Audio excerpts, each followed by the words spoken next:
Sabi ng isang tatay sa kanyang anak, kakagraduate mo lang. Ito ang regalo ko sa'yo anak. Luma na pero kabibili ko lang yan.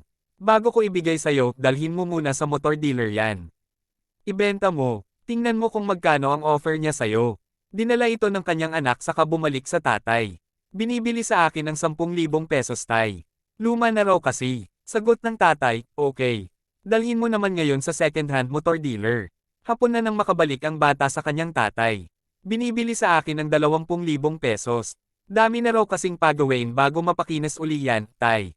Pinayuhan ng tatay ang bata na sumali sa Passionate Motor Club saka ipakita sa kanila ang lumang motor. Matapos dumalaw ang bata sa Passionate Motor Club, nagbalik siya sa kanyang tatay. May nag-offer po sa akin na bilhin ito ng 100,000. Bibihira na raw kasi ang ganitong modelo tapos running condition pa. Mahirap raw makahanap ng ganyan.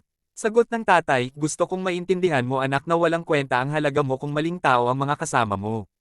Kung hindi ka nila ma-appreciate, huwag kang magagalit.